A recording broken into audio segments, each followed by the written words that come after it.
kulingana na staili yenyewe ya Sisterlocks.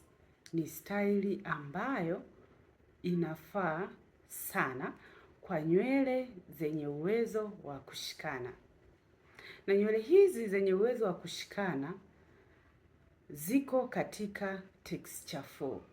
Texture 4 hii ina include 4A, 4B na 4C. 4A ni nywele ambazo ni laini lakini zina uwezo wa kushikana na zina uwezo wa kushrinki na zina kali.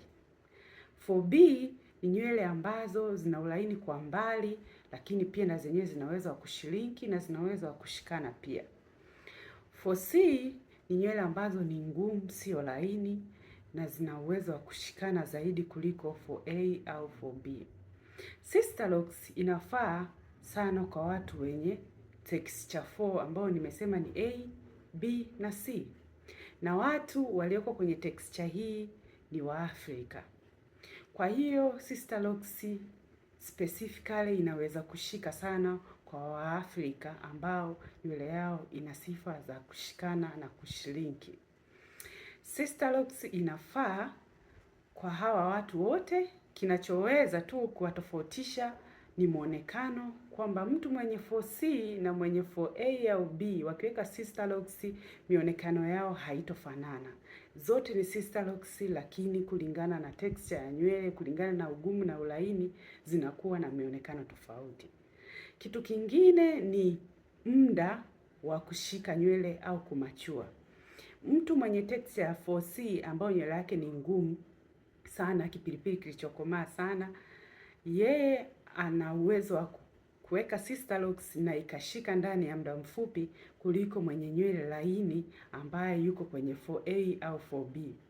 Kwa hiyo kwa wao wenye 4A na 4B Sisterlocks inaweza kushika, lakini inachukua muda kidogo. Kitu kingine ambacho kinaweza kuwatofautisha, mtu mwenye 4A na 4B wanahitaji matunzo ya karibu sana kuhakikisha nywele yao inashika na kuwa makini sana, kuwa na discipline katika kutunza nywele zao. Kwa hiyo kitu kinachotakiwa hapa ni kujua texture ya nywele yako na kutafuta loctician ambaye ni expert, anayejua mbinu nzuri, anayefanya kazi, anayejua texture zote za nywele na namna nzuri ambayo atakushauri wewe na safari yako ya Sisterlocks itakuwa nzuri.